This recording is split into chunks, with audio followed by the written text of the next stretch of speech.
지금 우리 19장은 사도 바울의 3차 전도 여행입니다. 3차 전도. 자, 장소는 어디일까요?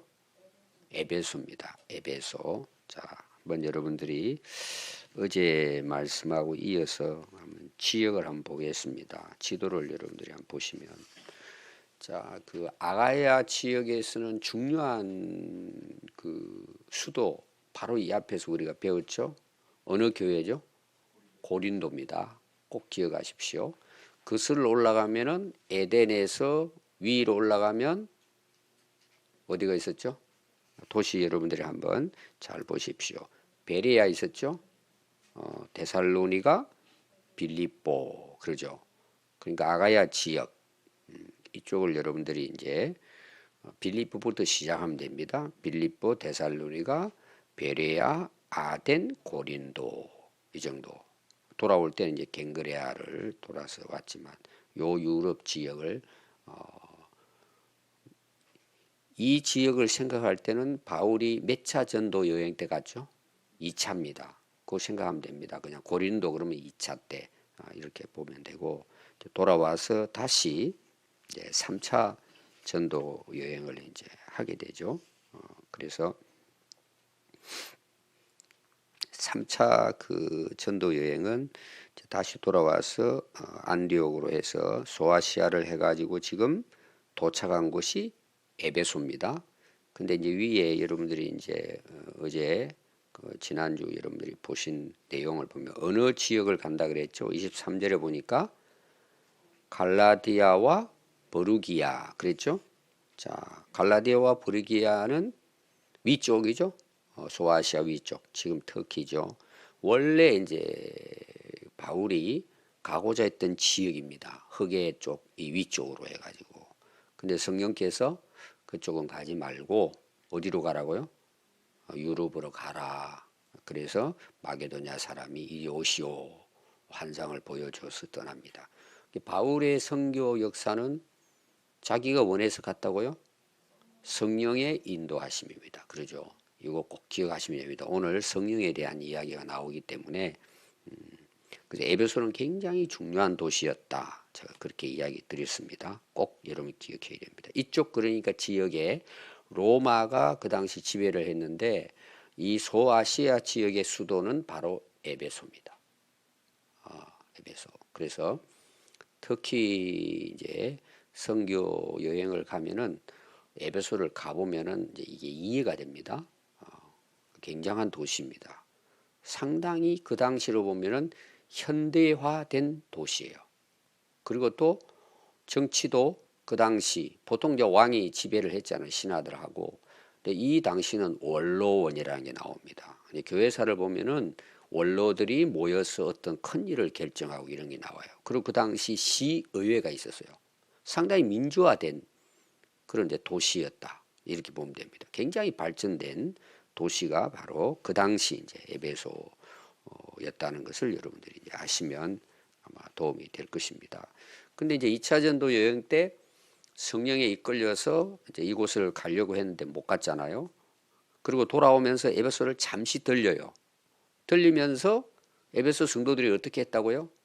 제발 우리 좀 도와주십시오. 가르쳐 주십시오. 오늘로 말하면은 부흥회 좀 해주십시오. 떠나지 말고. 하나님의 뜻이면 내 다시 돌아오겠다. 그랬는데 하나님께서 3차 전도 여행 때 이곳으로 보내신 거예요. 이거 여러분 꼭 기억하시면 됩니다. 그래서 오늘 그 내용을 보면 제가 지난주 아볼로 봤잖아요. 24절부터 사이에 약간 삽입된 내용이라고 이야기했죠. 제가 아볼로에 대한 이야기가 거기에 나왔다 그랬죠. 아볼로는 24절에 보면 유대인입니다. 그리고 에베소에 이르러서 상당히 말을 잘했어요. 참 말을 잘하는 것은 참 중요합니다. 그만큼 이제 아는 것도 많겠지만 그때 당시로는 이 웅변술이 정치하는 데서 굉장히 중요했어요. 그 웅변을 배우고 이렇게 했습니다. 말 잘하는 부분. 저도 이렇게 사실 어떻게 보면 목회자가 말하는 거잖아요. 말을. 근데 저는 원래 말을 못했습니다. 예수님 믿고 목사가 되니까 말을 해야 되잖아요. 저는 상당히 어려움이 많았어요. 그리고 사투리잖아요. 완전 농촌 사투리. 저는 항상 그게 제게 어떤 면에서 고민이었어요. 근데 제 경험을 보니까 말을 잘한다 이런 것보다도 우리가 은혜를 받잖아요. 오늘 성령에 대한 이야기거든요. 제가 성령에 충만해지잖아요. 그럼 의식이 안 돼요. 우리가 그런 거 많이 있잖아.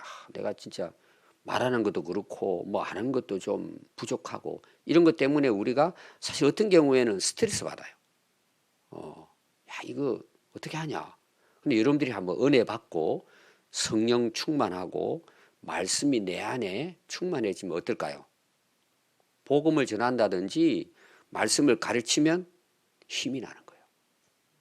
그냥 이게 되는 거야. 아멘. 예. 저는 그걸 실제로 많이 경험을 했어요. 제가 어떻게 말 잘하는 것 같아요? 원래 못합니다, 사실은. 어눌하고 아는 지식도 부족하고. 근데 진짜 우리가 성령에 이끌리면 됩니다. 근데 이 에베소에 아볼로가 가가지고 쉽게 말하면 고린도에서 와가지고 에베소에 가서 바울 오기 전에 전도를 한 거예요. 말을 너무 잘한 거예요.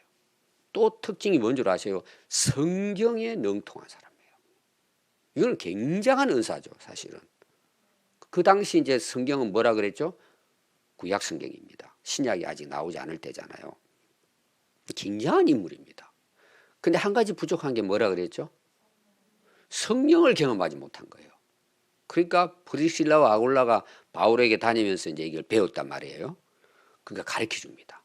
성경 박사에게. 근데 그걸 아볼로가 받아들여요. 여러분 우리가 신앙생활 할 때도 진짜 이것이 하나님 말씀이고 옳은 거다. 그러면 그걸 받아들일 줄 알아야 돼요. 내가 그동안에 뭐 아무리 성경을 많이 알고 뭘 해도 내가 그동안 몰랐던 것도 얼마나 많겠어요, 우리가. 저도 하나님에 대해서 1%도 몰라요. 성경을 다 알아도 하나님 몰라요, 우리가. 제가 항상 강조하잖아요. 하나님은 우주 만물의 주인이시라고. 여러분 우주 알아요? 여러분 지구 알아요? 전라북도 다 알아요? 군산시 여러분 다 압니까? 군산시 간판 다 알아요? 한번 만분의 1도 모를걸요? 우리가 모르는 게 훨씬 더 많습니다. 우리가 항상 겸손해야 돼요. 아멘. 그리고 또 예를 들어서 자녀들이 내게 이야기를 해도 그걸 속으로는 배워야 돼요. 성도들 간에도 마찬가지예요. 그러니까 여러분들이 아무리 내가 능통하고 말을 잘해도 배워야 될 것은 배워야 돼요. 우리 항상 배워야 돼, 사실은. 그걸 꼭 에베소를, 그 아볼로를 생각하면서 참 박사인데 참 겸손했다. 이거 여러분 꼭 제가 강조하고 싶고. 근데 아볼로가 고린도로 떠난 겁니다. 원래 고린도가 막 고향이었던 것 같아요. 그런데 누가 갔어요? 바울이 간 거예요. 지금 제가 이 배경을 왜 설명하느냐는 그 이어서 나오는 것 때문에 제가 이걸 설명을 한 거예요. 윗지방으로 다녀. 윗지방은 어디라 그랬죠? 부르기아.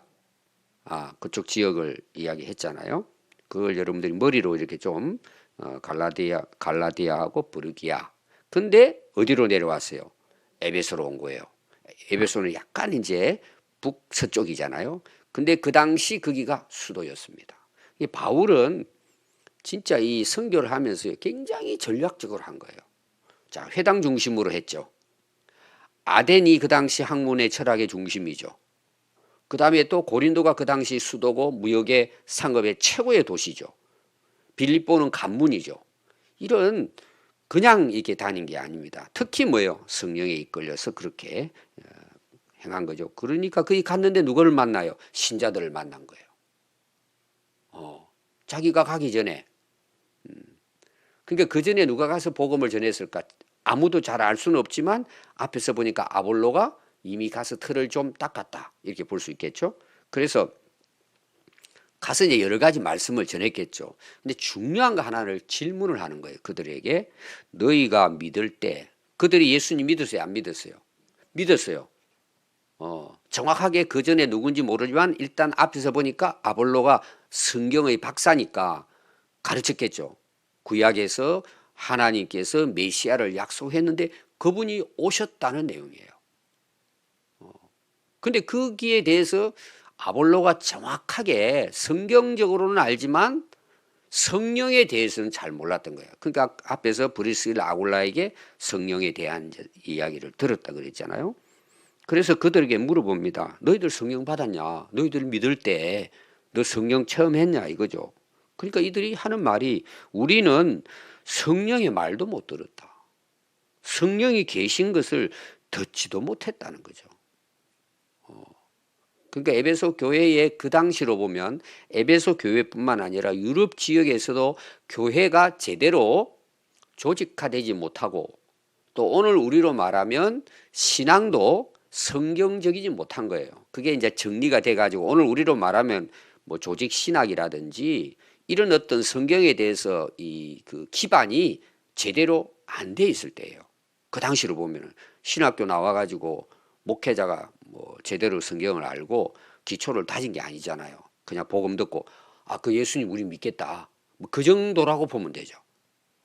바탕이.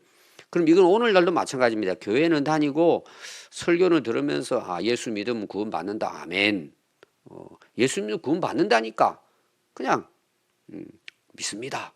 근데 이게 확실하지 않는 사람이 많을까요? 적을까요? 굉장히 많아요. 여러분 의외로 많아요. 오늘 제가 이제 뒤에 가서 하면은 왜 많다는지 여러분 알게 될 거예요. 그러니까 성령에 대해서 모르는 거예요. 경험이 없는 거예요. 제가 이제 세례에 문답을 할 때 앞으로 성령 체험을 할 걸 믿느냐 이렇게 이제 기록이 되어 있습니다. 우리 그 질문지에는 그럼 예 해요. 저는 이 질문지도 잘못됐다고 저는 보는 입장이에요. 사실은 그 이야기는 성령 충만에 대한 이야기를 해야 되는 거예요. 이제 그것도 포함이 되어 있겠지만, 그러니까 예수님 믿습니다. 그러고 교회를 다니고 자기도 구원의 확신이 있는데 성령에 대해서 모르는 사람이 오늘날 교회 안에도 제가 볼 때는 수도 없이 많다고 봐요. 자, 왜 그런지는 또 이어서 제가 계속 바울의 이야기를 통해 보겠습니다. 그러니까 이 에베소 교회라고 하는 에베소 지역이라고 하는 것이 여러분 굉장히 특징이 있습니다. 에베소 아까 제가 아시아 지역의 수도라 그랬죠. 로마가 다스릴 때 수도로 할 만큼 또 그 지역적인 그런 이제 부분들이 있습니다. 그래서 이 에베소 이제 그 도시 중앙을 이렇게 들어가면은 지금도 그 도시가 그 당시엔 돌로 이렇게 건물을 지었기 때문에 가면은 지금도 그의 형태가 남아 있어요. 굉장합니다. 그리고 거기 원형 극장이 있습니다. 어마어마합니다. 그 가보면은. 근데 그 에베소가 그 당시 이제 무역이 활발하게 이루어졌지만 또 하나가 뭐냐 거기 가면은요 시장이 나옵니다. 우리 이제 뭐 구시장 하는 것처럼 그 돌로 해가지고 시장이 그걸 아마 아고라라고 할 거예요. 상당히 그 당시 건물로 그 바로 큰 돌 왼쪽 편에 그 도시가 형성이 되어 있는데 시장이 크게 있고 그 다음에 문화의 도시예요. 예술과 문화의 도시입니다. 이 에베소가. 근데 가다가 여러분 나이키 알아요? 나이키 신발에 그 상표가 있죠. 여러분 그게 뭘 뜻할 것 같아요? 여러분들이 이제 그 모르기 때문에 그냥 그 디자인 했다고 보지 않아요. 이 디자인이 어디서 나와 있나? 니키라고 하는 여신상의 모습이에요. 그래서 이제 에베소 딱 들어가면은 그 관문 정도의 왼쪽에 여인이 이렇게 비스듬하게 누워가지고 이 나이키 형태가 돼 있습니다. 그걸 보고 그 나이키 회사가 상품을 그 자기들 그 로고로 쓴 거예요. 그럼 왜 썼을까요? 이유가 있을 거잖아요. 그러니까 NIKE, 니키라고 하는 이름이 나이키예요. 이 발음이 다른 것뿐이지. 그 여신인데 니키 여신을 나이키라고 하는 거예요. 영어로 봐가지고. 그럼 그게 뭐냐? 승리의 여신이에요. 거기 가면 이제 그 영어로 써놨어요. 보면 그걸 딱 보고는 이 신발 가게에서 그걸 이제 로고로 쓴 거죠.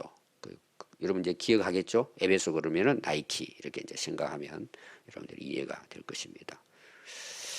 그래서 이제 바울이 거기에 대해서 질문을 했을 때 모른다. 그러니까 바울이 이르되 그러면 너희는 무슨 세례를 받았느냐? 대답하되 우리는 요한의 세례를 받았습니다. 그럼 여러분 요한의 세례가 뭐죠? 회개하도록 하는 세례잖아요. 회개하게 주는 세례란 말이에요. 그 세례를 뭘로 줬어요? 물로 준 거예요. 그래서 거기 보면은 요한의 세례, 회개의 세례, 그게 뭘로?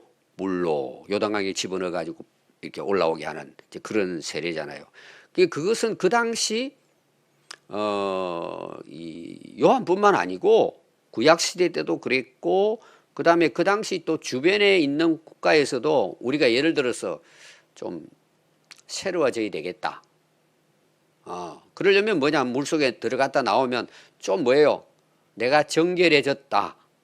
정결 의식이에요. 구약에는 보면 이제 씻고 손을 씻고 이런 거 하잖아요. 더러운 걸 씻었다.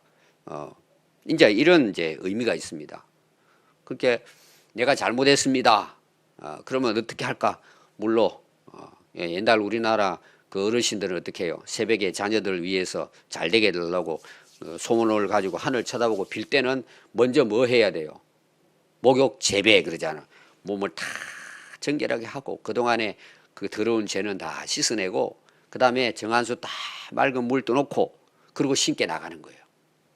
이런 게 원리는 전부 다 뭐예요? 구약의 사실은 그 레위기의 법전 제사에 대한 내용과 거의 비슷해요. 정결하게 해서 신께 나가야 되는 거예요. 거룩하게 해서. 그게 이제 구약에서는 뭐예요? 피를, 짐승의 피를 흘려 우리 죄를 속죄함 받고 거룩한 하나님께 나가는 거. 이게 이제 완성한 게 뭐예요? 예수님 오셔서 십자가에 돌아가시는 거예요.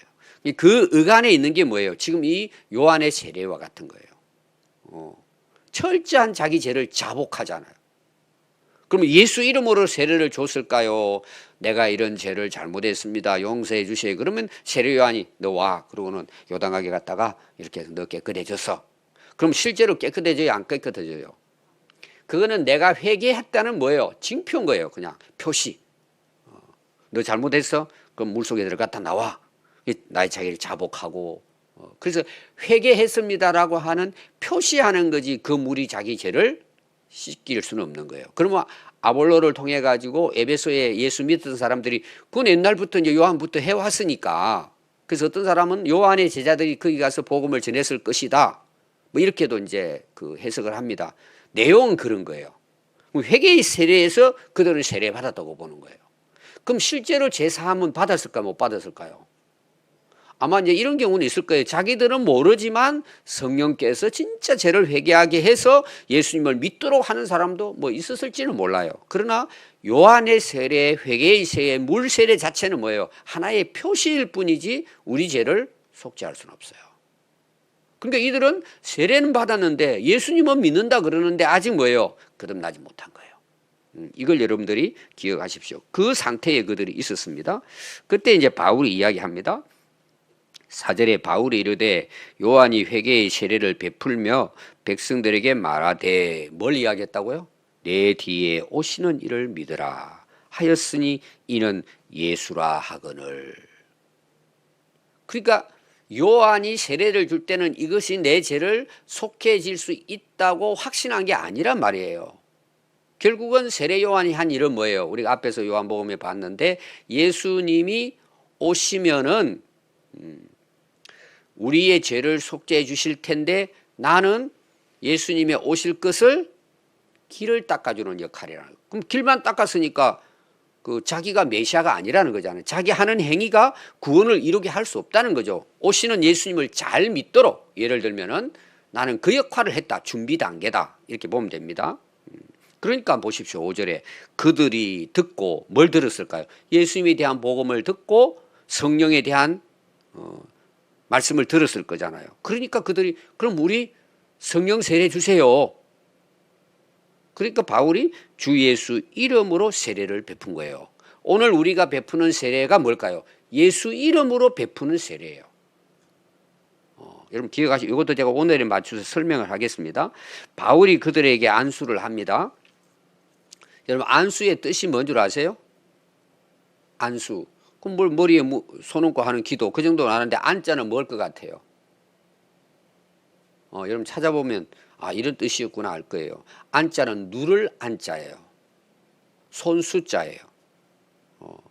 그러니까 우리가 안수기도 할 때에 이제 옛날 분들, 지금은 저는 그냥 뭐 조용히 하지만 옛날 분들은 머리 딱 잡고 어떻게 해요?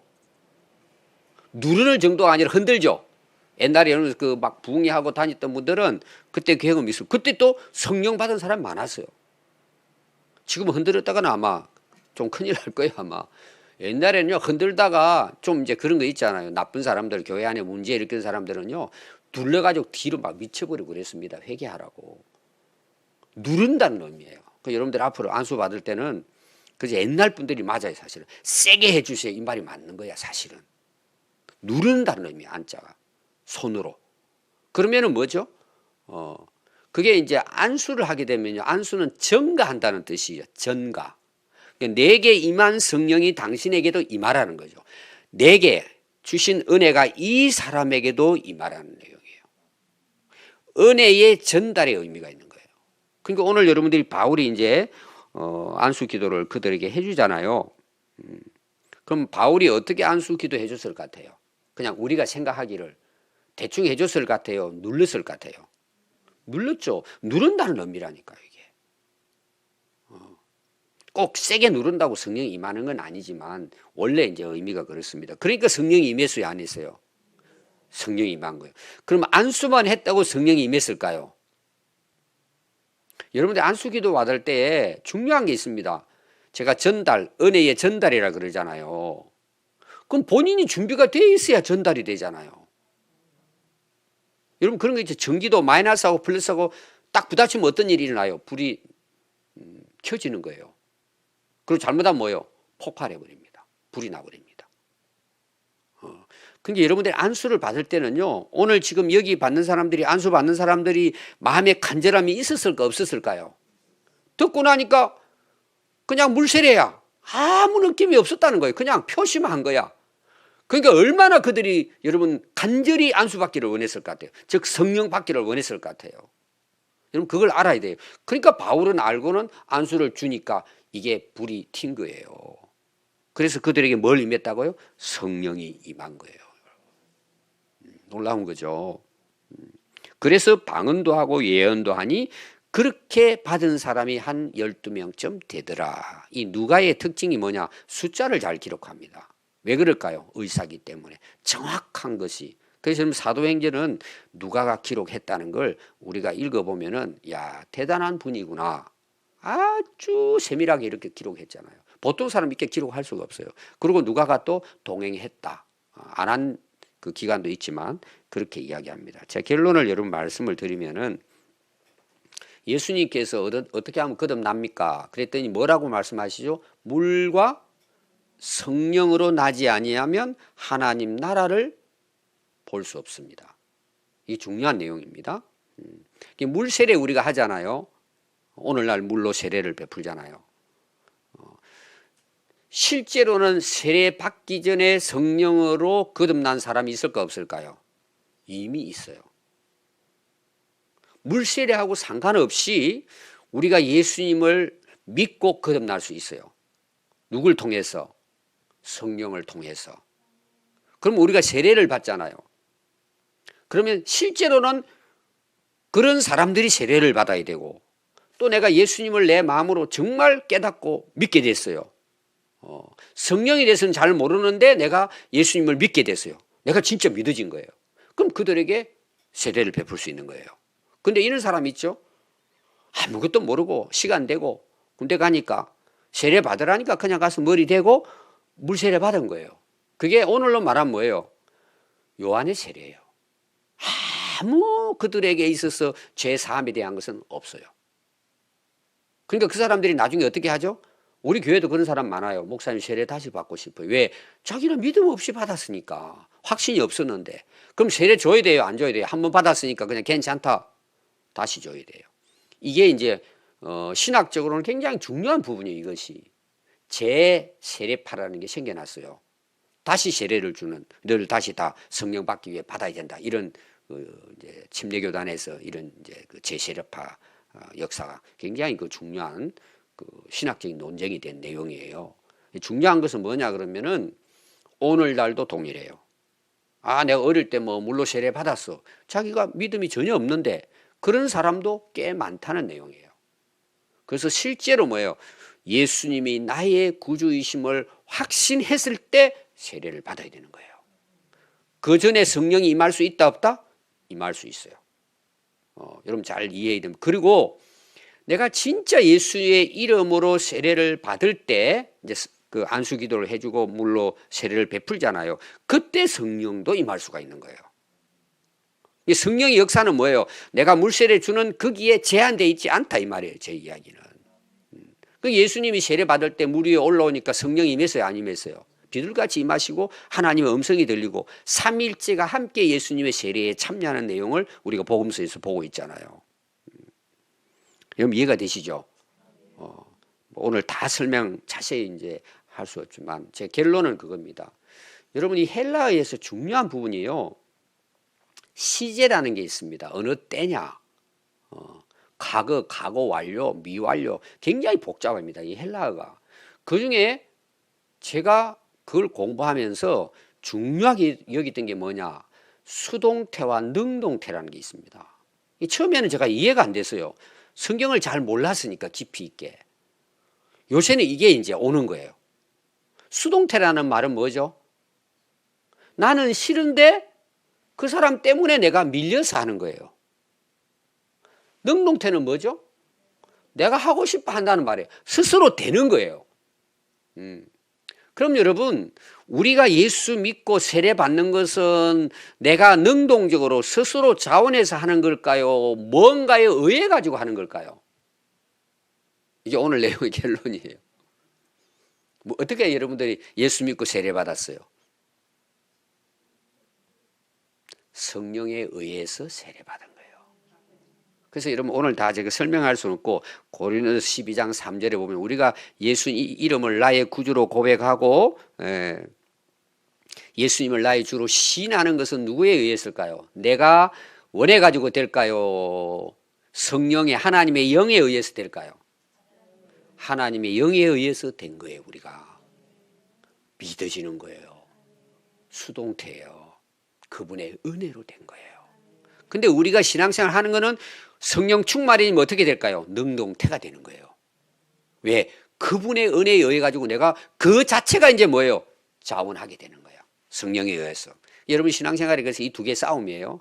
여러분들이 성령이 임하고 말씀이 임하는데 내게 있잖아요. 여기 부딪히죠. 성질 내고 막 이렇게 안 해 저렇게 안 해. 하나님 말씀 떠나 살죠. 하나님이 역사하는 걸 내가 내 스스로 뭐예요? 막는 거예요 사실은. 내가 하기 싫은데 뭐. 여러분 신앙생활은 수동태입니다. 그러니까 바울이 앞에 나오죠. 말씀에 붙잡혀서. 그걸 제가 성령에 붙잡혀서 다른 성경의 사본에는 그렇게 번역이 됐다고 제가 앞에서 이야기했어요. 그래서 오늘 여러분들이 기도하시면서 여러분들의 신앙은 수동태인가 능동태인가 이게 바뀌어집니다. 나중에는 그분에 의해 가지고 나는 못 믿는데 믿어지게 해주신 거예요. 은혜가.